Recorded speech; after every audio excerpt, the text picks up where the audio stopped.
हे overall budget तुम्ही बघणार तर खूपच बॅलन्स्ड बजेट आहे. आणि मोस्ट इम्पॉर्टंट काय आहे, फिस्कल डेफिसिट मेंटेन केला आहे, इकॉनॉमिक्स ठेवला आहे. इनफॅक्ट थोडं कमी झालं आहे. 2027 आणखी थोडी कमी होणार आणि खूप फुल तुम्ही बघणार तर बॅलन्स्ड बजेट आहे. युवावर, महिलांवर, स्किलिंगवर, उद्योगपतीवर, टुरिझमवर, इन्फ्रास्ट्रक्चरवर सगळ्याकडे व्यवस्थित ध्यान दिलं आहे. सर्वसामान्यांसाठी काय भेटणार आहेत या बजेटमध्ये?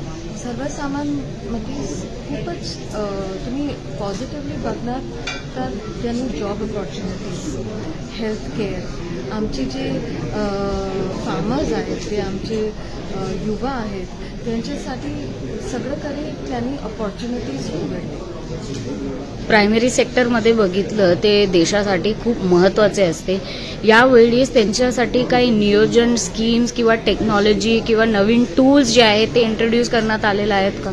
ऑफकोर्स हेच प्रोग्रेसिव्ह आउटलुक आहेत भारत सरकारच्या.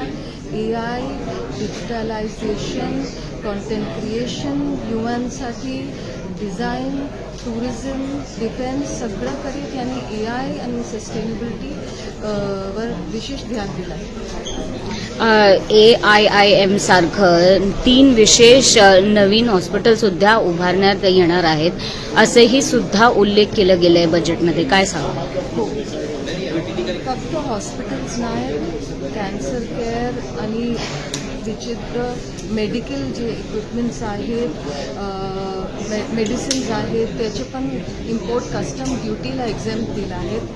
आणि वेगळ्या क्षेत्रात हेल्थ केअरला खूपच ध्यान दिलं आहे. मेंटल हेल्थ केअरला आणि हॉस्पिटल्स उघडायला विशेष ध्यान दिलं आहे. कनेक्टिव्हिटीवर जर बघितलंस तर हाय स्पीड रेल जे आहे त्याच्यासाठी या बजेटमध्ये उल्लेख केला गेला आहे, नवीन इंट्रोडक्शन केलं गेलं आहे. काय सांगणार आहोत? परत तुम्ही बघणार तर हे खूपच पॉझिटिव्ह अप्रोच आहे. इन्फ्रास्ट्रक्चरला ध्यान दिलं आहे, रेल्वेला ध्यान दिलं आहे, metro to metro, 3 tier to 2 tier सिटीजला ध्यान दिलं आहे. मुंबईतून पुणे, पुणेतून हैदराबाद, बँगलोर, वाराणसी सगळीकडे कव्हर केलं आहे. आणि हेच नाही, वॉटर वर्क्स ऑल्सो, वॉटरवेजला पण खूपच ध्यान दिलं आहे. विशेषकरिता आता यूथ जे आहे, आपले जे देश आहेत ते यूथसाठी खूप मानले जातात, ओळखले जातात. यूथसाठी या बजेटमध्ये विशेष काय आहे? एज्युकेशनला ध्यान दिलं आहे, त्यांच्या हेल्थला ध्यान दिलं आहे, कसं ते प्रोग्रेस करणार त्याला विशेष ध्यान दिलं आहे. AI, डिजिटलायझेशन, त्यांच्यासाठी कॉलेजेस उघडलेत, विमेन्ससाठी, महिलांसाठी त्यांनी हॉस्टेल्स उघडण्याची हे केली आहे, कमिटी ठेवली आहे. आणि कॉन्टेंट क्रिएशन, डिझाईन मॅनेजमेंट सगळ्याकडे त्यांना व्यवस्था दिली.